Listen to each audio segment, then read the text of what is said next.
తగలటం మనం ఎక్కడ చూడాలి. అవి నార్త్ అంటే నార్త్ అవి ఇంకా మన ఫారిన్ కంట్రీస్లో అక్కడక్కడ తగులుతుంది అనమాట. వెన్నెల దెబ్బ అన్నది తగులుతుంది. దానికి చాలా మంది చనిపోతారు కూడా. సో అది కాబట్టి మనం రాత్రి వెన్నెల దెబ్బ కానీ రాత్రి పగలు ఎండ దెబ్బ కానీ రాత్రి వెన్నెల దెబ్బ కానీ తగలకోకుండా దేవుడు చక్కని పెద్ద గొడుగు పట్టేసి వాళ్ళందరినీ క్షేమంగా తీసుకుని వచ్చేసాడు. ఆ యొక్క ఇశ్రాయేలు ప్రయాణం గురించి కొన్ని మాటలు నేను మీకు చెప్తాను. ఇశ్రాయేలు పెట్టిన మొర ఒక క్షణం అండి. నేను డోర్ వేసుకుంటాను, నాకు డిస్టర్బెన్స్గా ఉన్నది ఈరోజు. జయ సిస్టర్కి డిస్టర్బెన్స్ ఉన్నట్లు.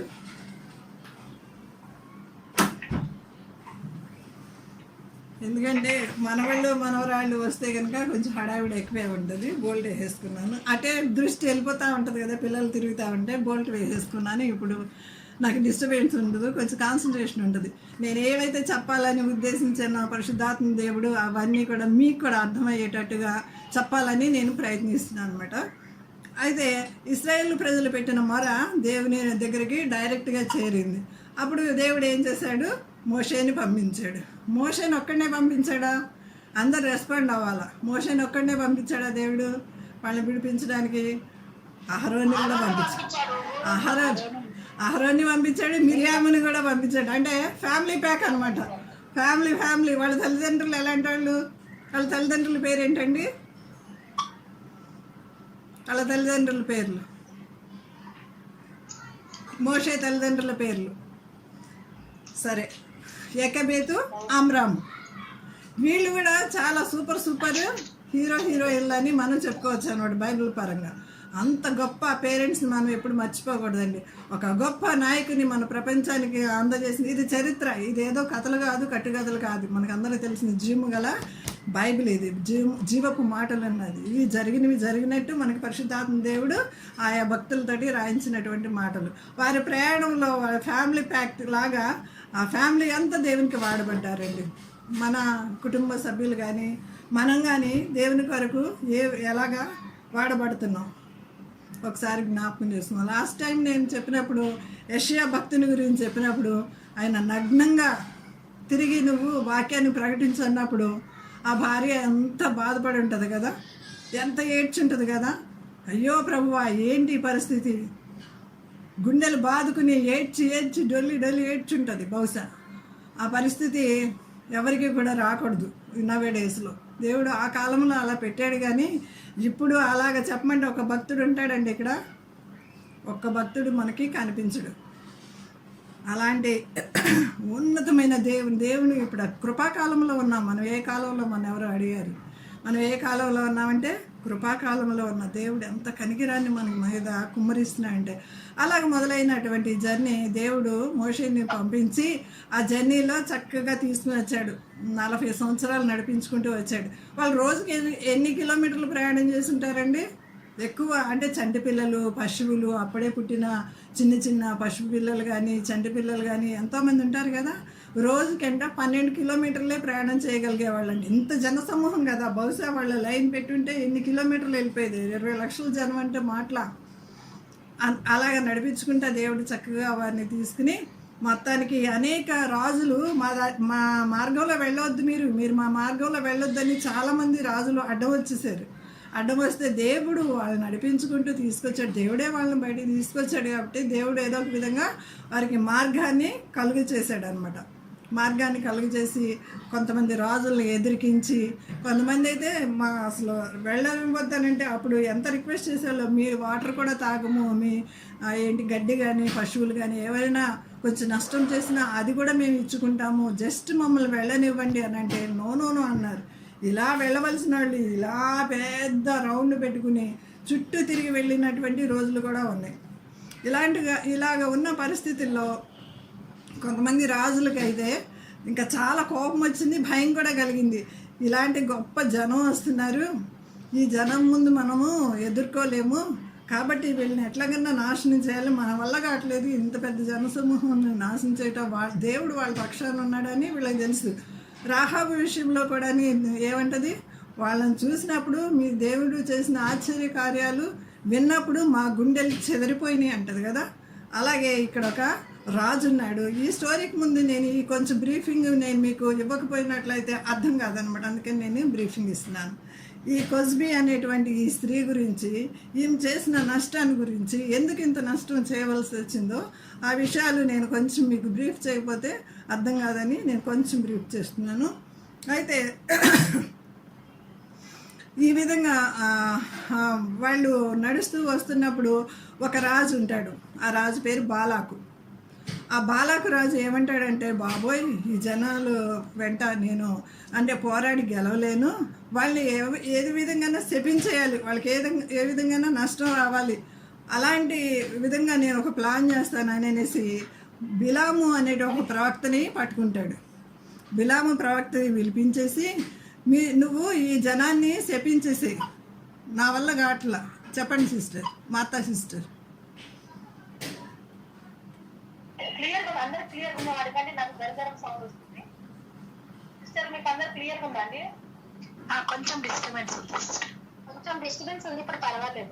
Okay okay okay. నాకు కూడా నెట్ కొంచెం ఫ్రీగా రావటంలా, కట్ అవుతుంది, అప్పుడప్పుడు అవుతుంది. సో బట్ దేవుడు సహాయం చేయను గాక, ప్రతి ఆటంకాన్ని ఏ స్నామంలో గద్దిద్దాం. ఆ విధంగా పోరాడుకుంటూ వస్తున్న సమయంలో బాలాకు రాజు చాలా భయపడిపోయి ఈ జనాలను చూసి, బిలాము అనేటువంటి ఒక ప్రవక్త ఉన్నాడు. ఏలియా ప్రవక్త, ఎలీషా ప్రవక్తలు ఒక వెలిగారు కదండి. అలాగా వాళ్ళని చూసినప్పుడు రాజులే భయపడిపోయారు. అలాగే ఈ బిలాము ప్రవక్త ఏది చెప్తే అది జరుగుతుందని విన్నాడు ఈ బాలాకు రాజు.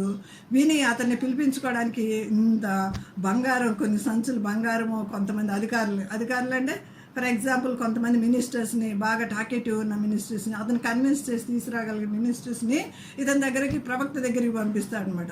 ప్రవక్త దగ్గరికి పంపించినప్పుడు ప్రవక్త ఎలా ఉండాలండి? దొంగ బోధకుల్లాగా ఉన్నాడండి.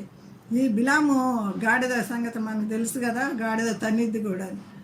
గాడితో తన్నులు తిన్నటువంటి బిలాము ప్రవక్త అని కూడా ఒక స్టోరీస్ మనం చిన్నప్పుడు కూడా చెప్పుకునేవాళ్ళం.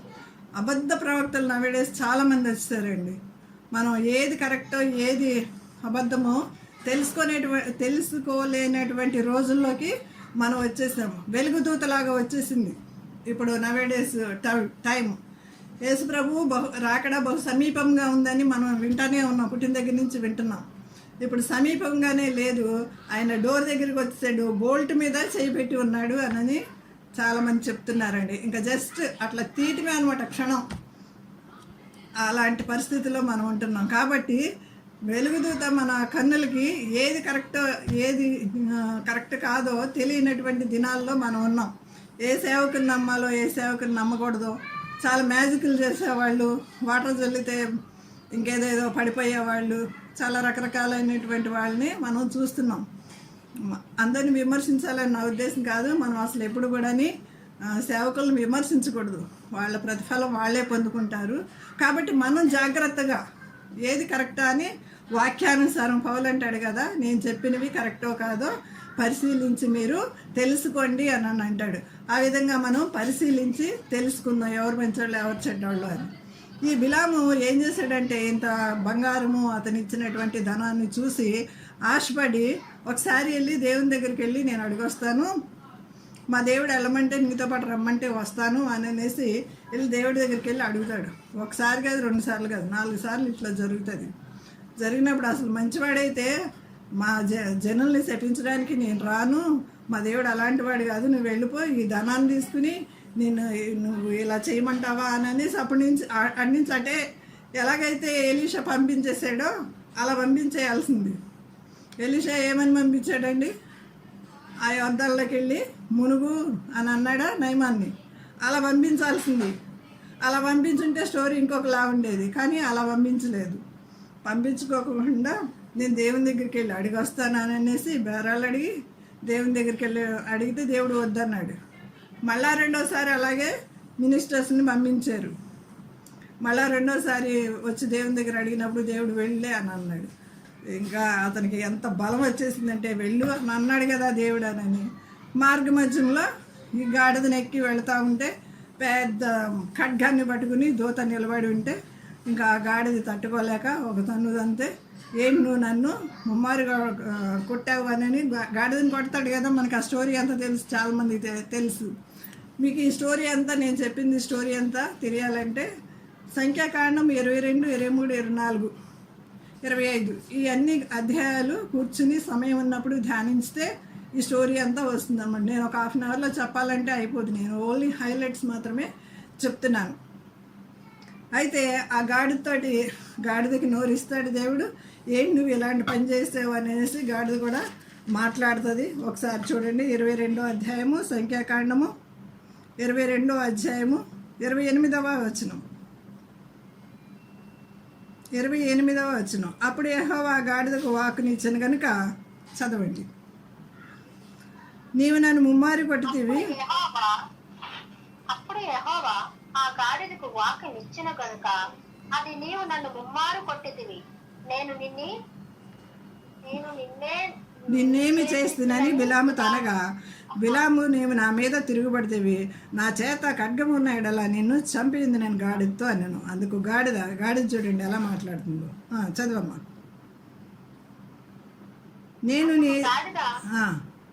నేను నీ దాననైనది మొదలుకొని నేటి వరకు నీ వెపుచూ వచ్చిన గాడిదను కానా? నేను ఎప్పుడైనా ఇలా చేశానా అని బిలాముతో అన్నప్పుడు అంతలో యెహోవా బిలాము కన్నులు తెరచును. దేవుడు కన్నులు తెరిచాడు కాబట్టి అతనికి బుద్ధి వచ్చింది. అయినా బుద్ధి సరిగ్గా ఉన్నా మళ్ళీ వంకరకి వెళ్ళిపోయింది ఆ బుద్ధి. చదవమ్మా.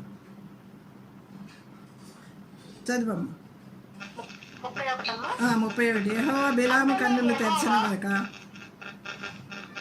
అంతలో యెహోవా బిలాము కన్నులు తెరిచిన కనుక దూసిన ఖడ్గము చేతన పట్టుకొని త్రోవలో నిలిచిన యెహోవా దూతను అతడు చూసి తల వంచి సాష్టాంగ నమస్కారం చేయగా, యెహోవా దూత ముమ్మారు నీ గాడిదను నీ వేల కొట్టితివి. ఇదిగో నా ఎదుట నీ నడత విపరీతమైనది గనుక నేను నీకు విరోధనే బయలుదేరి వచ్చింది. అతను నడత ఎలా ఉంది? చాలమ్మా చాలు. అతను నడత ఎలా ఉంది? విపరీతంగా ఉందన్నమాట. కాబట్టి ఇలాంటి బోధకులు కూడా నవేడేసి వచ్చేసి ఉన్నారు. మనం కన్నులు తెరిచి జాగ్రత్తగా గమనిద్దాము. కాబట్టి ఈ బిలాము బాలాకు ఇద్దరు ఇక్కడ ఈ పేర్లు మీరు పెట్టి చదివితే కొత్తగా ఉన్న వాళ్ళకి దీనికి ఆ పేరు పెడతారు, దానికి ఈ పేరు పెడతారు. కొత్తగా ఉన్న వాళ్ళు పేర్లు మర్చిపోండి. ప్రవక్త రాజు. ఈ ప్రవక్త సరైనటువంటి మార్గంలో నడవలేదనమాట. ఎన్నిసార్లు వచ్చి రాజు ప్రోత్సహించి ఇంత బంగారం ఇస్తా, ఇంత ధనం ఇస్తా, నాకు ఇంత ఉంది, అంత ఉంది, అదంతా ఇస్తా నీకు అని, నీకు ఇంత పెద్ద పోస్ట్ ఇస్తా అని ఎన్ని ఆఫర్లు ఇచ్చాడంటే ఆఫర్లకు లోన్ అయిపోయి ఈ యొక్క బిలాం ప్రవక్త సరిగా మాట్లాడలేదన్నమాట. అంటే సరిగ్గా జీవించలేదు. వాటన్నిటికీ లొంగిపోయి గొప్ప నష్టాన్ని తెచ్చుకుని ఉన్నాడు. ప్రకటన గ్రంథము ఒకసారి తీయండి, 2వ అధ్యాయము.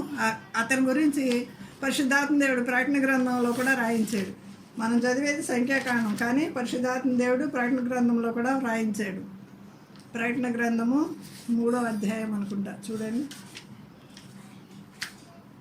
ప్రకటన గ్రంథము 2వ అధ్యాయం 15వ వచనం, 14వ వచనం, 2:14.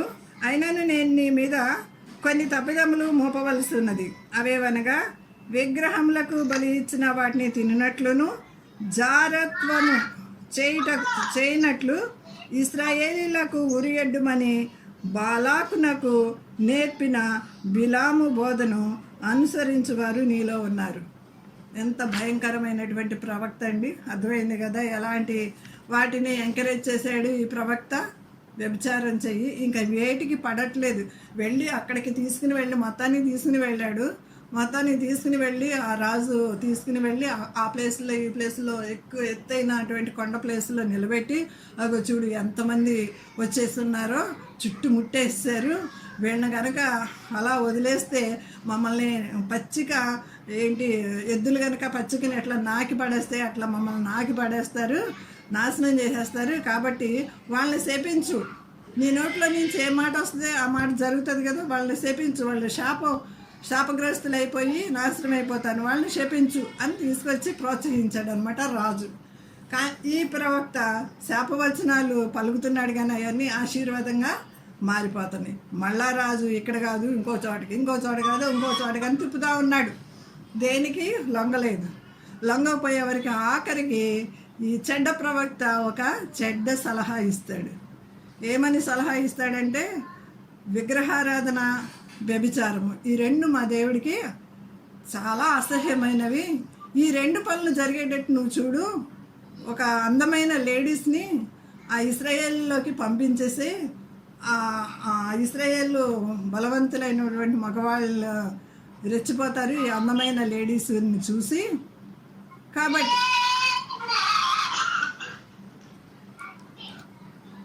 ఆ లేడీస్కి వాళ్ళు లొంగిపోతారు, అక్కడ పాపం జరుగుతుంది, విగ్రహారాధన జరుగుతుంది, ఆ విధంగా వాళ్ళు నాశనం అయిపోతారు అనేసి చెడ్డ సలహా ఇస్తాడండి.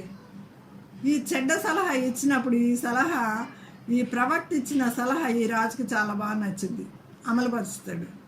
అమలుపరిచినప్పుడు ఇశ్రాయేలీలు యోధులను అందరినీ కూడా ఈ లేడీస్ వచ్చి చాలా భయంకరమైనటువంటి పాపం జరుగుతుంది.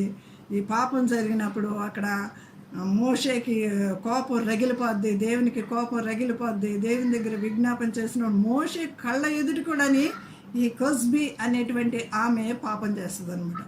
చాలామంది పాపం చేసిన వాళ్ళని తీసుకెళ్ళి ఊరేసేయనని దేవుడు చెప్తే ఊరేస్తూ ఉన్నారు. కొంతమంది 24,000 మంది ఆ యొక్క పాపం చేత, దేవుడు పంపించిన తెగులు చేత కుప్పలుగా శవాలు 24,000 మంది అని అంటే మాటలు కాదు, 24,000 మంది శవాలు కుప్ప అక్కడ పడి ఉంటుంది. అయినా భయం లేకుండా బరి తెగించేసి ఈ స్త్రీ ఏం చేస్తుందంటే పాపాన్ని ప్రోత్సహిస్తుంది, పాపం చేస్తుంది. ఒకరోజు ఒక అతనితో పాపం చేస్తూ ఉంటే అహరోను మనవడైనటువంటి ఫినెహస్ అనేటువంటి అతను వచ్చి ఒక్క దెబ్బతో ఆ పాపం చేసే అతన్ని, పాపము చేయబడుచున్న ఈ స్త్రీని ఇద్దరిని కలిపి ఒక్క ఏటుతోటి చంపేస్తాడు. ఫినిష్, ఆమె చరిత్ర అంతా అయిపోయింది. కానీ ఈ భయంకరమైన లేడీ ఏం చేసిందంటే అందరినీ లేడీస్ని పోగు చేసి పాపం చేయడానికి ప్రోత్సహించింది. ఇప్పుడు రండి, మీకు వాక్యం అర్థమవుతుంది. ఇది బ్రీఫింగ్. ఇంకొక 5 నిమిషాలు చెప్పి నేను ముగించేస్తాను. 1వ వచనం, 25వ అధ్యాయము 1వ వచనం చూడండి.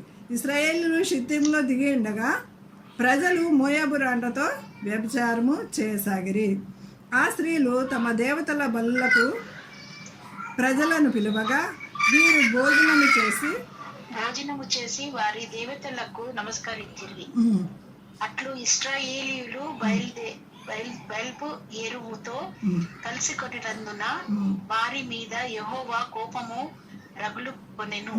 యెహోవా మోషేతో ఇట్లనెను, నీవు ప్రజల అధిపతుల నందిరిని అందరినీ తోడుకొని యెహోవా సన్నిధిని సభ్యునికి ఎదురుగా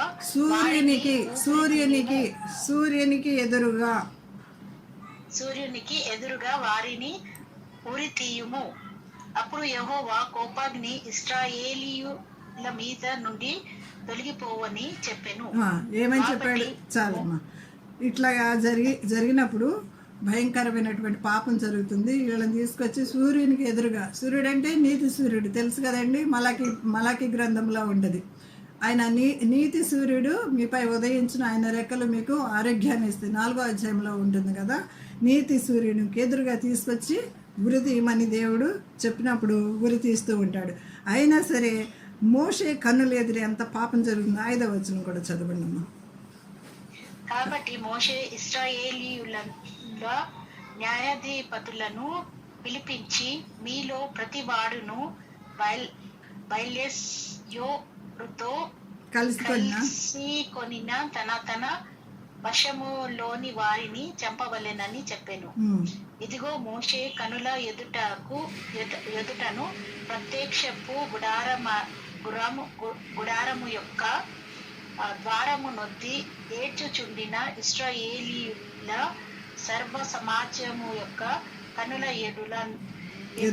ఎదుటను ఇశ్రాయేలులో ఒకడు తన సహోదరుల ఎద్దకు ఒక మిథ్యాను స్త్రీని తోడుకొని వచ్చాను. మిథ్యాను స్త్రీ అంటే చాలమ్మా, మిథ్యాను స్త్రీ అంటే ఈమె, ఈ కొస్బీ అనే ఆమె. ఈమెని తోడుకుని వచ్చి ఇశ్రాయేళ్ల గుడారము ఎక్కడ ఉంది, మోషే కన్నుల ఎదుట. ఎంత బరితెగించేశారు చూడండి వీళ్ళు. బరి తెగించారనే అనొచ్చు, ఈ మాట అనొచ్చు అనమాట ఇక్కడ.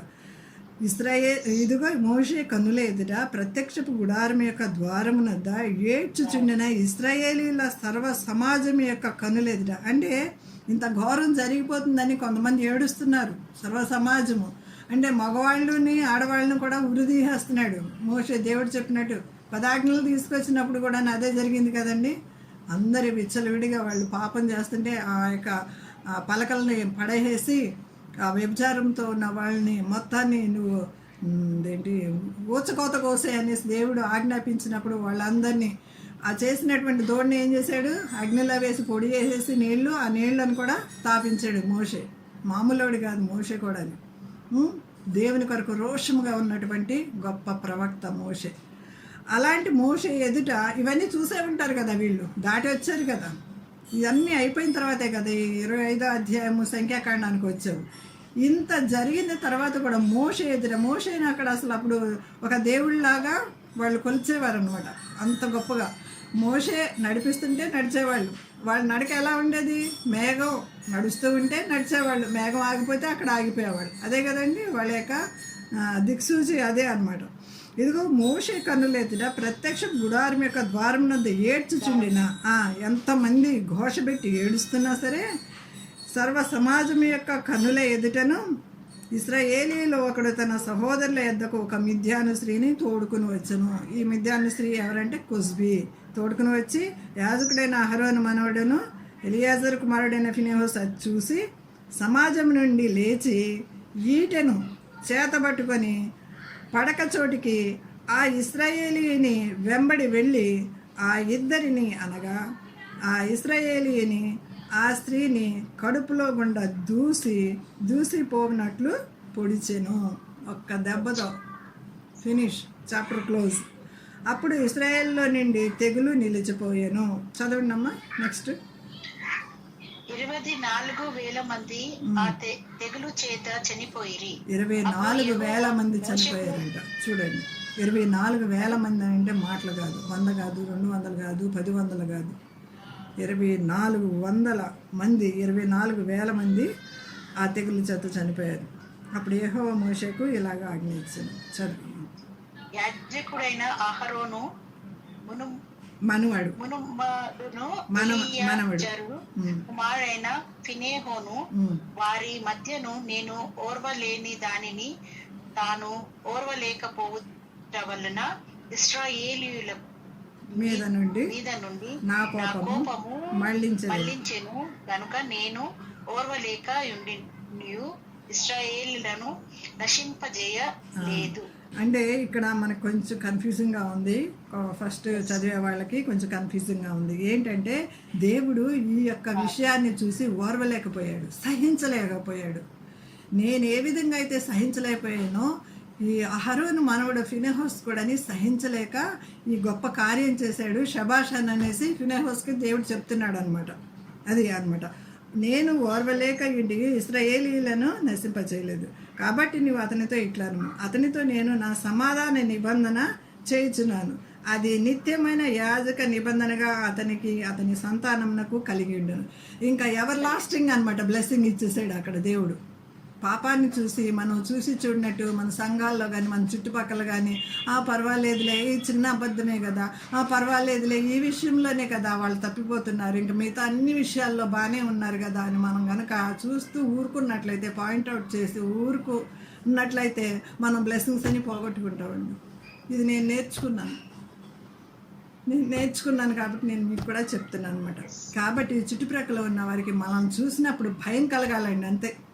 నేను నెక్స్ట్ ఇంకొక మెసేజ్కి ప్రిపేర్ అయ్యాను. యెహోవా యందలి భయము అది ఎంత దహించి వేస్తుందో అంటే, చుట్టుపక్కల వారికి నిన్ను చూసినప్పుడు మిగతా వాళ్ళకి భయం పుట్టాలి. ఈ సిస్టర్ లాగా నేను ఉండాలని నన్ను చూసినప్పుడు మన ఇంటి వాళ్ళు కానీ మన బయట వాళ్ళు కానీ మన సంఘస్థులు కానీ ఈ సిస్టర్ లాగా ఉండాలి అన్నట్లు మనం జీవించాలి. ఏ లోపం ఉందో నాలో నేను పరిశీలించుకోవాల్సిందే. ప్రతి దినం వాక్యం అనే అద్దం దగ్గరకు వచ్చి మనం దిద్దుకోవాల్సిందే.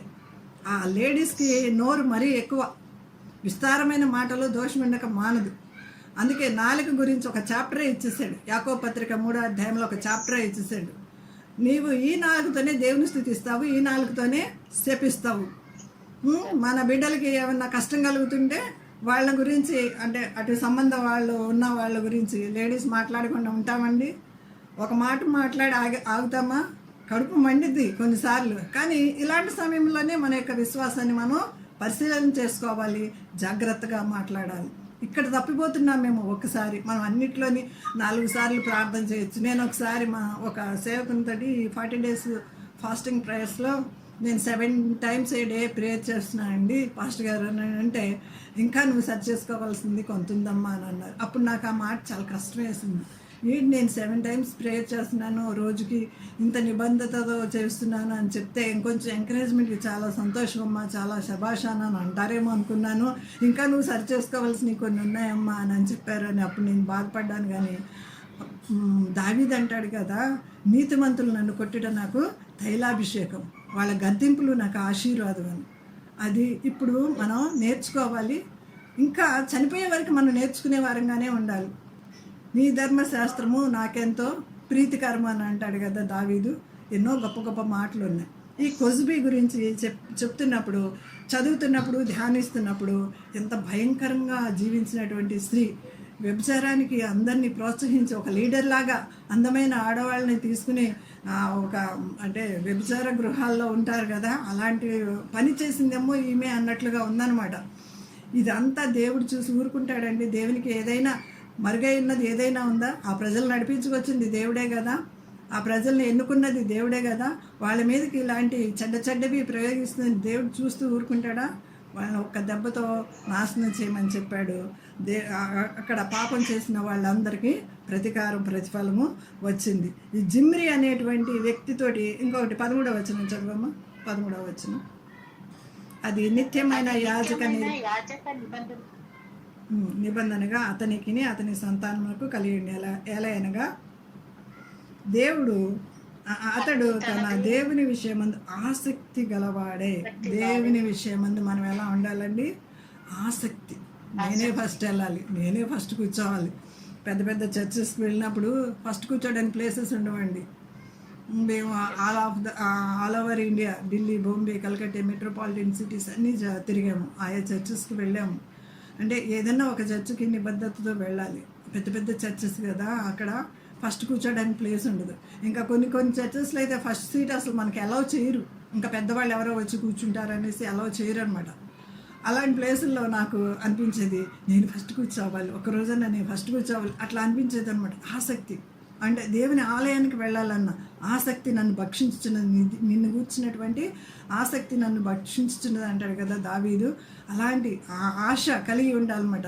దేవుని కోసం తృష్ణ, దుప్పి నీటి వాగుల కొరకు ఆశపడినట్లు దేవాన్ని కొరకు నా ప్రాణము తృష్ణ. ఇంకెన్నో మాటలు ఉన్నాయండి, ఎన్నో రిఫరెన్స్లు ఉన్నాయి, అన్నీ చెప్పడానికి సమయం లేదు. కానీ ఇంకా సమయం ఉన్నప్పుడు ఎప్పుడైనా చెప్తూ వస్తూ ఉంటాను. నెక్స్ట్ టైం ఈ 40 daysలో నాకు ఒక మెసేజ్ ఇచ్చారు, మిస్ అవ్వకండి, అందరూ దయచేసి వినండి. దానిలో కూడా నేను కొన్ని విషయాలు లేడీస్కి సంబంధించింది, అందరికీ సంబంధించి ప్రిపేర్ అయ్యాను. చక్కని విషయాలు మీ ముందుకు తీసుకురావడానికి దేవుడు నాకు సహాయం చేస్తున్నాను. దేవునికి వందనాలు చెల్లించుకొచ్చిన. ఇంకా మనం 14వ వచనం చూసుకుని ముగించుకుందాం. 14వ వచనం చూడండి అమ్మా. చంపబడిన వాని పేరు జిమ్రీ. అతడు షిమ్యోనీయులలో తన పితరుల కుటుంబమునకు ప్రధాని అయిన సాలు కుమారుడు. ఇతను చంపబడిన స్త్రీ పేరు కొజ్బీ. అయితే ఈ పాపం చేస్తున్నటువంటి వాడి పేరు కూడా దేవుడు రాయించేస్తాడు. ఎవరిని వదిలిపెట్టాడు దేవుడు కదండి. జిమ్రీ అనే పేరుకి అర్థం ఏంటంటే సంగీతం వింటే మన అందరి హృదయాలు కూడా ఎంతో సంతోషంగా. ఇప్పటి వరకు మన సిస్టర్స్ అందరూ ఎంతో చక్కని పాట పాడారు. సంగీతం అక్కడ వాయిద్యాలు లేకపోయినప్పటికీ వారి గొంతుతోనే దేవుని మహింపరుస్తూ ఎంతో చక్కని పాటలు పాడారు కదా. ఆ సంగీతము అనేటువంటి చక్కని మధురమైనటువంటి పేరు కలిగిన ఈ జిమ్రీ, కానీ మనసు ఉంది చూశారు, చెడ్డ హృదయం, దేవునికి అసహ్యమైనటువంటి హృదయం కలిగిన వాడిగా ఉన్నాడు. చంపబడిన ఈ స్త్రీ పేరు అర్థం చూసినట్లయితే మోసగత్తె, అబద్ధం ఆడే స్త్రీ అనేటువంటి ఈ పేరుకి అర్థం కూడా ఉన్నది. ఈమె పుట్టింది కూడా మంచి ఫ్యామిలీలోనే. మన ఫ్యామిలీ ఎంత బ్యాక్గ్రౌండ్ ఎంత మంచిదైనా ఉండి రక్షణ కానీ భక్తి కానీ వ్యక్తిగతం. మా వాళ్ళందరూ పెద్ద పెద్ద పాస్టర్స్లే, మా వాళ్ళందరూ మంచి భక్తి చేసిన వాళ్ళు అనుకుంటే నో నథింగ్, అక్కడ నో ఎంట్రీ పరలోక రాజ్యానికి. ఇది వ్యక్తిగతం, నీకు నీవే సాధకం చేసుకోవాలి. ముస్లమ్మ ముచ్చట్లు మాని, ఫోన్లు మాని, చాటింగ్లు మాని, చీటింగ్లు మాని దేవుని సన్నిధిలో మోకరించి ప్రార్థన చేయవలసిన సమయం ఆసన్నమైంది. ప్రతి స్త్రీ కూడా మేల్కొలను. మిరియాము ఎంత మేల్కొల్పిందండి. మిరియాం గురించి చదివినట్లయితే, ధ్యానిస్తున్నట్లయితే, ఈ సంఖ్యాకాండము మొన్న ఈ మధ్య నేను ధ్యానించాను. సంఖ్యాకాండం ధ్యానించడం, నిర్గమాకాండంలోనేమో యెహోవాను గానము చేసేదేమో అని తంబూర పట్టుకుని నాట్యం ఆడుతూ ఆ సంఘాన్ని అంతటిని, అంటే మోషే వెనకాలండి ఇదంతా నడిపించినటువంటి అంత పవర్ఫుల్గా ఉన్న లేడీని దేవుడు ఏం చేశాడు, ఒక్క కాని మాట మోషే మీద గొరిగినప్పుడు కుష్టి వ్యాధి వచ్చింది. ఏ విషయంలో తప్పిపోతామో మనం. అందుకే నోరు గురించి నేను మాటి మాటికి మాట్లాడుతూ ఉంటాను. బహు జాగ్రత్తగా ఉందాం దేవుని సన్నిధిలో. మిరియామ్నే వదిలిపెట్టలా, నువ్వు నేనెంత, ఆఫ్టర్ ఆల్ అనమాట దేవుని దృష్టిలో కదండి. కాబట్టి బహు జాగ్రత్తగా ఇలాంటి వారు మన మధ్య ఉన్నప్పుడు మనం అలాంటి వారి కోసం ప్రార్థన చేయాలి. చుట్టుప్రక్కల ఉన్న వారి కోసము ప్రార్థన చేయాలి. ఇంకా అనేక విషయాలు ఉన్నాయి, కానీ తర్వాత నేను సమయం ఉన్నప్పుడు చెప్తాను. ఇంకొకటి, సంసోను ఢిల్లీల గురించి కూడా ఎంత పవర్ఫుల్ అండి. సంసోను ఢిల్లీలో ఉచ్చులో పడిపోయాడు. ఇక్కడ ఈ జిమ్రీ అన్న అతను ఎంత పవర్ఫుల్ యోధుడు. ఇశ్రాయేల్ పేర్లు ఒక్కొక్క గోత్రానికి ఇంపార్టెంట్ పేర్లే రాయబడతా ఉంటాయి. ఇతను కూడా చాలా ఇంపార్టెంట్ అయిన అతను. ఇతన్ని ఈ లేడీ పడగొట్టేసింది. లేడీ పడగొట్టినటువంటి వాళ్ళు ఎవరూని లేరండి. లేడీకి ఎవరైనా మగవాళ్ళు పడిపోతారు. కాబట్టి బహుజాగ్రత్తగా మనం అనేకుల కొరకు ప్రార్థన చేసేవాళ్ళుగా ఉండాలి. ఢిల్లీలో మోసంలో ఎలాగైతే సంసోను చితికిపోయాడో, అలాగే ఈ జిమ్రీ కూడా ఈ కొజ్బీ మోసంలో పడి చితికిపోయింది. ఆఖరిగా సామెతల గ్రంథము 4వ అధ్యాయము తర్వాత ఆఖరిగా ఈ మాట చదువుకుని ముగించేసుకున్నాం. సామెతల గ్రంథము 4వ అధ్యాయము. మహాజ్ఞాని అయినటువంటి సొలొమోను రాసినటువంటి మాటలు మనం చదువుకుని 20వ వచనం ఒకళ్ళు చదవండి. 20వ వచనం 4:20 సామెతలు. నా కుమారుడా, నా మాటలను ఆలకింపుము, నా వాక్యములకు నీ చెవియొగ్గుము. నీ కన్నుల ఎదుట చదవండి, మొత్తం నీ చదవండి. కన్నుల ఎదుట ఆఖరి నుండి వాటిని తొలగిపోనీయకుము. నీ హృదయమందు వాటిని భద్రము చేసుకొనుము. నీ హృదయమందు వాటిని భద్రం చేసుకును. దొరికిన వారికి అవి జీవము. ఎలా అంటే జీవమును వారి సర్వ శరీరమునకు ఆరోగ్యమును ఇచ్చును. దొరికిన వారికి అవి జీవమును, వారి సర్వ శరీరమునకు ఆరోగ్యం ఇచ్చేది. పొద్దుట మనం సంగవి ఒక చక్కని హెల్త్ టిప్స్ అని ఇంట్రడ్యూస్ చేసింది కదా. మన సర్వ శరీరానికి ఆరోగ్యం రావాలంటే తనేం చెప్పింది, పొద్దుట మన దేహమే దేవుని ఆలయం, దాన్ని క్లీన్గా పెట్టుకుందాం అని చెప్పింది. ఇక్కడ నాకు వెంటనే ఇది గుర్తుకొచ్చింది. తను అది చెప్తుంది, నాకు ఇది గుర్తుకొచ్చింది. దొరికిన వారికి అవి జీవమును, వారి సర్వ శరీరమునకును ఆరోగ్యం. దేవుని మాటలు మనకి ఆరోగ్యాన్ని ఇస్తాయండి. తర్వాత చదవండి సిస్టర్. నీ హృదయంలో నుండి జీవధారలు బయలుదేరును. కాబట్టి అన్నిటికంటే ముఖ్యముగా నీ హృదయమును భద్రముగా కాపాడుకొనుము. మూర్ఖపు మాటలు నోటికి రానియకము, పెదవుల నుండి కుటిలమైన మాటలు రానియకము. నీ కన్నులు అటు ఇటు చూడక సరిగాను, నీ కన్ను రెప్పలు నీ ముందర సూటిగాను చూడవలెను.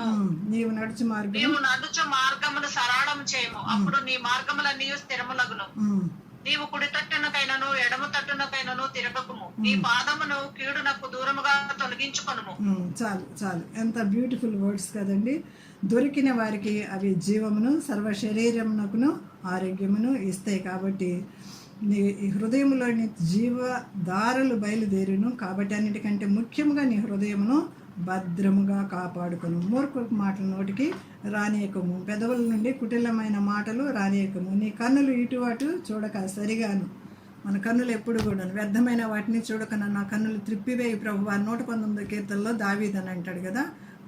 కన్నులు నుంచే మనకి పాపం వస్తుంది. చూసినది ఆశిస్తాము. ఆకాని ఏం చేశాడు, చూశాడు, ఆశించాడు, దొరికిని దాచుకున్నాడు పాపాన్ని. కుటుంబం నాశనం అయిపోయి నోరు తెరిచి భూమి మింగేసింది. కన్నుల నుంచే పాపం వస్తుంది. నీ దేహంనకు దీపం కన్నే కాబట్టి నీ కన్నులు ఇటు అటు చూడనివ్వద్దు. అనేకమైన శ్రేష్టమైన సొత్తులు ఈ గుత్తులు గుత్తులుగా దేవుడు మనకి కోసం ఇక్కడ పెట్టించాడండి. వాటిని మనము తుంచుకుందాం, మధురమైనటువంటి ఆ ఫ్రూట్స్ని తుంచుకొని తిందాం, జిహ్వ ఫలాలు అర్పించుదాం. దేవుడు ఇచ్చిన వాక్యాన్ని దీవించుగాక. మంచి వర్తమానాన్ని ఇచ్చిన అమ్మగారికి వందనాలు చెల్లిస్తున్నాను. వారిగా ఉండాలా, మరి జ్ఞానం కట్టుకునే స్త్రీగా ఉండాలా, మరి నిజంగా ఇల్లు స్త్రీదే ఎక్కువ పాత్ర ఉంటుందండి. కదా ఇల్లు కూడా ఉత్తమైన మరి నిజంగా మరి అన్ని అంశాలు పాత నిబంధన కాలంలో కొత్త నిబంధన కాలంలో ఎలా జరిగిందో చక్కగా వివరించిన మనం సృష్టికి నా వందనాలు చెల్లిస్తున్నానండి.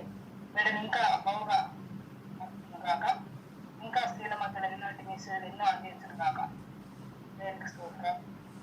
అమ్మగారికి ప్రత్యేక వందనాలు చెల్లిస్తున్నాను. మరి ప్రార్థన చేసుకున్నామండి. సుగుణక్క ప్రార్థన చేయండి అక్క. సరే చేస్తాను ప్రార్థన. స్తోత్రం స్తోత్రం స్తోత్రం నాయన, పరిశుద్ధుడా, గొప్ప దేవ, పరలోకపు తండ్రి, మీకు వందనాలు స్తోత్రాలయ్యా. గడిచిన శనివారం నుండి ఈ శనివారం వరకు మమ్మల్ని అందరినీ భద్రపరిచిన ఆయన పాటల ద్వారా మీరు మహిమ పొందారు ప్రభా, మరి వాక్యంతో మీరు మహిమ పొందారు ప్రభా, మీకు వందనాలు స్తోత్రాలు. అవును ప్రభా, స్త్రీనైనా ఎన్నో తండ్రి లోతైన గొయ్యవ తండ్రి, మరి స్త్రీగా చెప్పిన వాక్యం ప్రతి ఒక్కరి హృదయాలు నాటింపచేయండి ప్రభా. మరి అక్కడికి వచ్చినప్పుడు తెగులు ఆగిపోయినాయి ప్రభా. ఒక్కరి కొరకు నా తండ్రి మరి చేయొద్దన్న పనులు చేసి ఎందరో నాయన